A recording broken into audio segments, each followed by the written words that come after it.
हम गुंडे नहीं, सबसे ज्यादा तो गुंडे आजकल बीजेपी में भरे हुए हैं। वो प्रदेश की जनता को क्या समझेगा जिसके खुद का कोई नहीं है, जिसके खुद इन्होंने भगवान राम के चंदे को ऐसे लूटा है जैसे मरे हुए जानवर को गिरद लूटता है। लेकिन योगी आदित्यनाथ ना तो चाल अच्छी है, ना चरित्र अच्छा है, और ना ही उनका जो सोच है वो अच्छी है। इसलिए समाजवादी पार्टी अब सिर्फ ये सोचती है कि अखिलेश यादव जी को कैसे मंत्री बना दूं, मुख्यमंत्री बना दूं। और उसमें मुझे लगता है कि जनता, देश का किसान जो 13 महीने तक आंदोलन में बैठा रहा, वो किसान समाजवादी पार्टी के साथ खड़ा है, कंधे से कंधा मिला के, क्योंकि किसानों को भला कोई कर सकता है। तो मुझे लगता है कि वो समाजवादी पार्टी समाजवाद और आदरणीय अखिलेश यादव जी या उनके पिताजी ने किया है, जो मुलायम सिंह यादव। आज के 10 वर्ष पहले पीटे धान खूब माले में किसानों को 4200-3800 रुपया बिका था प्रति क्विंटल, और आज धान का भाव 2800-3000 रुपया है। और 10 साल में महंगाई कितनी बढ़ी है। 40 रुपए से डीजल है वो 90 रुपया पे पहुंच गया है, पेट्रोल है 50 रुपया से 100 रुपया पहुंच गया है। तो ये महंगाई ने बिल्कुल आदमी कमर तोड़ दिए। कहाँ है भाजपा सरकार अच्छी? इससे खराब सरकार और झूठ सरकार तो कोई आज तक आई नहीं। मैं आपका परिचय जानना चाहूँगा। मेरा नाम सचिन तिवारी है जी। और मैं ग्राम पंचायत तखरू का रहने वाला हूँ। अब करहल विधानसभा से जैसे समाजवादी पार्टी के उम्मीदवार अखिलेश यादव राष्ट्रीय अध्यक्ष यहाँ से चुनाव लड़ रहे हैं जी। लेकिन बीजेपी लगातार ये आरोप लगाती रही है समाजवादी पार्टी में कि ये गुंडों की सरकार है। क्या आप गुंडे हैं क्या? नहीं, हम गुंडे नहीं, सबसे ज्यादा तो गुंडे आजकल बीजेपी में भरे हुए हैं। जैसे कि उन्होंने नए गुंडे बना के छोड़े हैं, सांड छोड़ रखे हैं गाँव में, शहर में। सबसे ज्यादा तो गुंडे उन्हीं के पास हैं, मतलब वो गुंडे हैं, उन्हीं से सबसे ज्यादा गुंडे तो उन्हीं के पास हैं।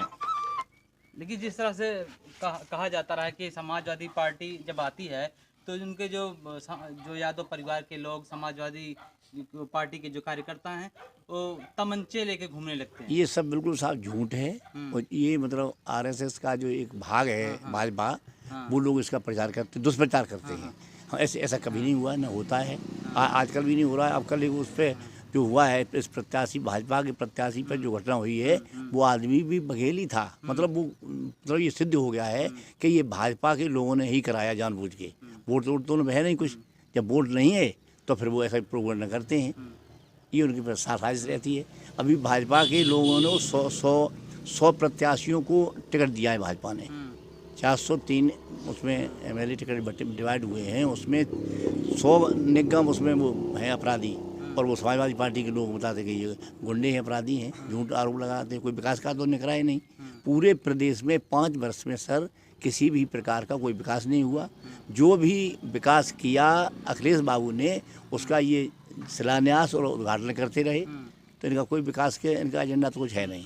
वो केवल इनको लोगों को बहकाना, झूठ बोलना, ये इनकी राजनीति है। ये तमंचोवादियों की सरकार नहीं है। नहीं है, बिल्कुल नहीं है। ये मानवतावादी सरकार है, समाजवादी पार्टी। मानवतावादी सरकार है ये मानवतावादी की सरकार है। समाजवादी जो विचारधाराएं हैं उन्हीं को हम आगे बढ़ा रहे हैं। और अब जो है नई हवा है और नई सपा है।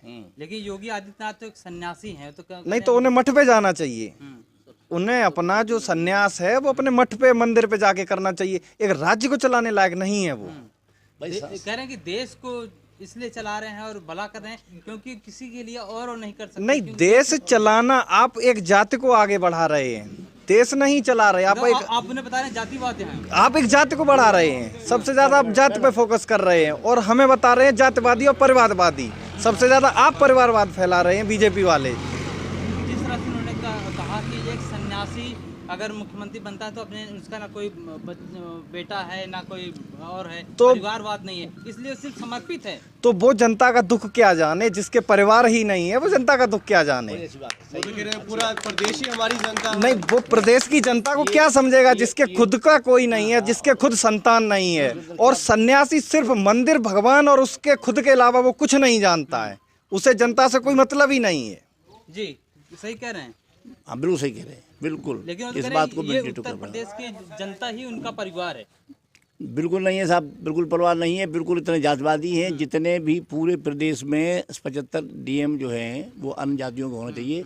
वर्तमान में लगभग 30 अकेले एक विशेष जाति है जिसका नहीं, वो केवल उनके हिंदुत्व का ढकोसला है। हिंदू कोई धर्म है नहीं, वो केवल ढकोसला दिखावा है।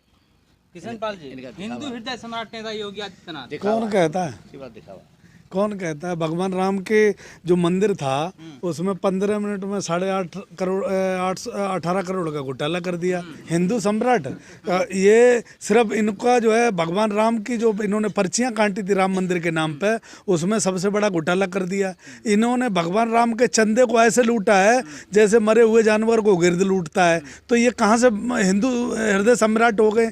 हिंदू तो हम कोई जाति धर्म ही नहीं मानते, हम सनातनी लोग हैं। हम सनातनी लोग हैं। हमारे जो धर्म है उसमें झूठ, फरेब, अन्याय, अत्याचार नहीं है। और वो सब गुण भारतीय जनता पार्टी में है। अन्याय भारतीय जनता पार्टी करती है, अत्याचार भारतीय जनता पार्टी करती है। बेटियों की इनकी सरकार में रेप होता रहा, इनके पास कोई जवाब था? नहीं था, क्योंकि रेपिस्टों को ये लोग मदद करते रहे। उत्तर प्रदेश की जनता भली भांति समझती है कि उत्तर प्रदेश का जो मुख्यमंत्री है वो सिर्फ एक जाति है, एक जाति का मुख्यमंत्री है। वो भगवान सिर्फ हमारे जो 33 करोड़ देवी देवता हैं उनमें भगवान राम को मानता है, सिर्फ सीता को भी नहीं। भगवान राम से उसका लेना देना है क्योंकि भगवान राम उसकी जाति के हैं। तो जाति और धर्म से ये देश नहीं चलता। आप भी बहका रहे हो जो आप ये कहते हो कि वो इनके बच्चे नहीं है। अरे बच्चे नहीं है तो तुम्हें इस देश में करना क्या है? देश तो दिक्कत तो ये है ना कि तुम्हें पता ही नहीं होगा बच्चे की फीस कितनी जाती है, तुम्हें पता ही नहीं होगा बच्चों की शाम को डिमांड क्या होती है। इसीलिए तो तुम गांजे के नशे में शाम को पड़ जाते हो और अधिकारी रात को मनमानी करते हैं, किसको मार देते हैं, किसको लूट लेते हैं, किसका इनकाउंटर कर देते हैं, किसी के घर में बिल्डोजर चला देते हैं। ये भारतीय जनता पार्टी के ही सरकार में होता है। इसलिए आज जनता दुखी है, सड़कों पे है। अखिलेश यादव जी की 10 मार्च को इंतजार कर रहे हैं। बस मुझे लगता है कि गरीब को न्याय और व्यापारी को सही व्यापार और बेटियों को सुरक्षा मिलेगी। जैसे कि कृष्णपाल जी कह रहे हैं कि योगी आदित्यनाथ को जनता का दुख दर्द पता ही नहीं है। कह रहे हैं कि उन्हें ये भी नहीं पता कि फीस कैसे जाती है क्योंकि वो सन्यासी हैं। पूर्णतः सत्य है। उनका जो परवरिश है, उनकी जो शुरुआत है जीवन की, वो योगी के रूप में हुई है। आप समझ सकते हैं उन्होंने कभी परिवार का मोह त्यागा है तब वो बने हैं। तो अभी उन्हें पता ही नहीं है कि पारिवारिक समस्याएं क्या है, मूलतः क्या समस्याओं का सामना करता है एक परिवार। तो मैं नहीं समझता हूँ कि और सर, पूरे इस कोरोना काल में जब देश में महामारी फैली हुई थी तब वो देश के लिए काम कर रहे थे, अपने प्रदेश के लिए काम कर रहे थे। और उनके जब पिता का देहांत हुआ तो अपने पिता के अर्थी पे नहीं पहुंचे इसलिए कि अब देश में वो लगातार काम कर रहे थे। कैसे देख रहे हैं इसे आप? इस तरह देख रहे हैं साहब, अगर काम करते तो उसका जीता जागता उदाहरण है कि गंगा में इतनी बहुतायत मात्रा में लाशें मिलती। ये क्लियर करना चाहूँगा। ये देखो, योगी आदित्यनाथ जी की जो शुरुआत भाई साहब ने बताई वो बिल्कुल उल्टी है। वो योगी आदित्यनाथ जी एक नंबर का क्रिमिनल है। 127 मुकदमे लगे हुए हैं बाबा योगी आदित्यनाथ जी पे। और जो भट्ट पे कब्जा किया हुआ है वो भी जो उनके गुरु थे उनको कहाँ से, वो एक विषय मुद्दा अलग है। लेकिन योगी आदित्यनाथ ना तो चाल अच्छी है, ना चरित्र अच्छा है, और ना ही उनका जो सोच है वो अच्छी है। इसलिए समाजवादी पार्टी अब सिर्फ ये सोचती है कि अखिलेश यादव जी को कैसे मंत्री बना दूं, मुख्यमंत्री बना दूं। और उसमें मुझे लगता है कि जनता, देश का किसान जो 13 महीने तक आंदोलन में बैठा रहा, वो किसान समाजवादी पार्टी के साथ खड़ा है, कंधे से कंधा मिला के, क्योंकि किसानों को भला कोई कर सकता है। तो मुझे लगता है कि वो समाजवादी पार्टी, समाजवाद और आदरणीय अखिलेश यादव जी या उनके पिताजी ने किया है, जो मुलायम सिंह यादव जी थे। कौन कर सकता है विकास? समाजवादी कर सकती है। समाजवादी सरकार ने ही विकास किया है, उसी का इन्होंने उसको शिलान्यास करके जो है अपना दिखाने का, नाम बदलने का काम किया है। चाहे वो किसी स्टेशन का नाम हो या यही नाम बदल के बस देते रहे, कार्य इनका कुछ नहीं है। नाम इसलिए बदला कि मुगलों का जो एक निशानी थी उसको मिटाना चाहते हो, इस देश को हिंदू राष्ट्र बनाना चाहते हैं। दिक्कत क्या है?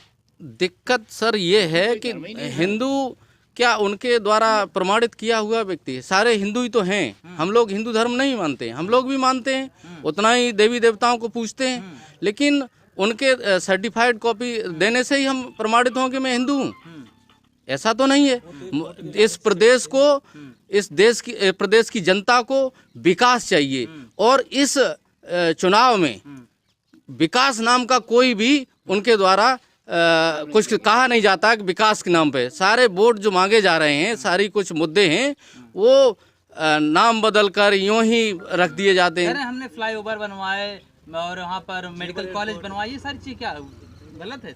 जो सब पहले इसकी घोषणा थी, ये सब जो हैं उनके द्वारा जुमलाबाजी में ये खोल दिया वो खोल दिया, धरातल पे कुछ नहीं है साहब। इनको पता ही नहीं है कि उसके परिणाम क्या होंगे। जो चीज़ किए हैं, लॉकडाउन, नोटबंदी, ये सारे का असर जो है समाज पे पड़ रहा है, और समाज जो ग्रामीण जनता है वो भयंकर समस्याओं से घिरी हुई है।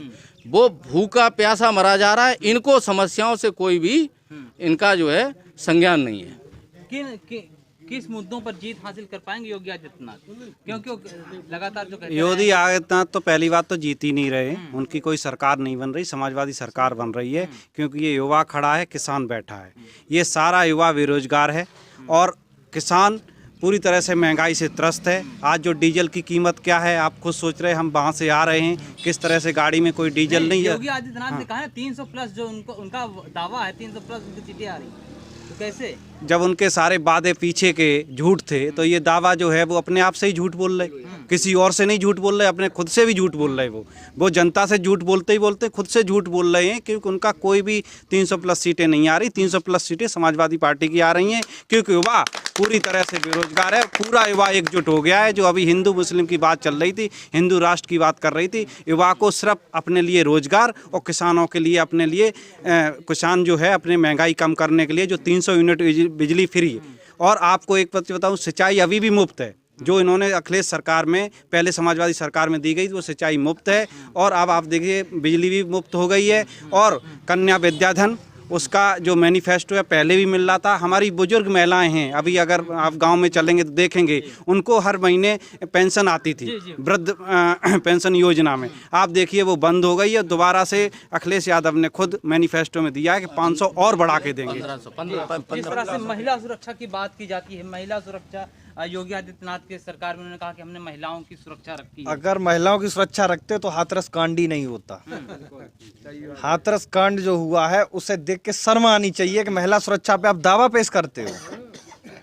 कहाँ से महिलाएं सुरक्षित हैं? कि अब जेवर भी पहन के 16 साल की बच्ची अगर जेवर पहन के बाहर निकल जाए तो अब लूटी नहीं तो जेवर लायक किसी जनता को छोड़ा ही नहीं है। जेवर लेके निकलेगी कहाँ? जेवर लायक रखा कहाँ है? मतलब इस हालत में कहते जेवर ही पहनने लगने। किसान इस लायक बचा ही नहीं जो वो जेवर पहन के सड़कों पे निकले। कौन कौन से बड़े मुद्दे हैं किसानों के लिए? देखिए, एक तो सबसे बड़ा मुद्दा है कि समय पर यूरिया यूरिया या डीएपी न मिलना। जब भी फसल बोने का टाइम होता है तो ये किसान बैठे हुए, उनको पूछो कि ये डीएपी मिलने साहब लाइन लगी, और उसका डीएपी का वजन भी कम कर, कीमत बढ़ा दी, वजन भी कम 5 किलो कम कर दिया। तो ये तो सरकार, सही बात तो ये है साहब, ये चोरों की सरकार है। 5 किलो किसान इतना जो गरीब है, 60% किसान वर्तमान में देश में रह रहा है, 40% लोग दूसरी जगह और धंधा अपना करते हैं। उन 60% किसानों को जो हमारा बजट आता है, जो बजट होता है पूरे केंद्र का, उसमें केवल जो 1950 में जब देश स्वतंत्र हुआ तब वो बजट हमारा 15% मिलता था। आज हमको वो केवल 5% मिल रहा है। तो जहाँ हमें खर्च करना चाहिए 60%, उसकी जगह हमें जब 5% मिलेगा तो हम तो और गरीब होते चले जाएंगे। हम कहाँ से धनाढ्य हो जाएंगे। तो किसान की दयनीय स्थिति है। जो स्थिति उसकी थी पहले से, जो उसकी स्थिति थी समाजवादी पार्टी में, मतलब इसके पहले, उससे 11% और नीचे चली गई। 11% लोग और गरीब हो गए। 19 करोड़ लोग इस समय वर्तमान में सर गरीबी रेखा के और नीचे उनको ढकेल दिया गया है। 19 करोड़ लोग। किसी कानून जो लागू करना चाह रहे थे, अगर उस कानून को लागू कर लेते तो लोगों की आय दुगनी हो जाती। कहाँ दुगनी हुआ? जो मक्का का भाव 2200 रुपया दिया था, वो साहब 1100 रुपये बिका। कहाँ दुगनी हुआ? 1/2 रह गई, हाफ रह गई। कहाँ दुगनी हुई? ये सब झूठ है। आज के 10 वर्ष पहले पीटेन धान खूब मालूम है किसानों को 4200-3800 रुपया बिका था प्रति क्विंटल, और आज धान का भाव 2800-3000 रुपया है। और 10 साल में महंगाई कितनी बढ़ी है। 40 रुपये से डीजल है वो 90 रुपया पे पहुंच गया है। पेट्रोल है 50 रुपया से 100 रुपया पहुंच गया है। तो ये महंगाई ने बिल्कुल आदमी कमर तोड़ दिए। कहाँ है भाजपा सरकार अच्छी? इससे खराब सरकार और झूठ सरकार तो कोई आज दिन तक आई ही नहीं।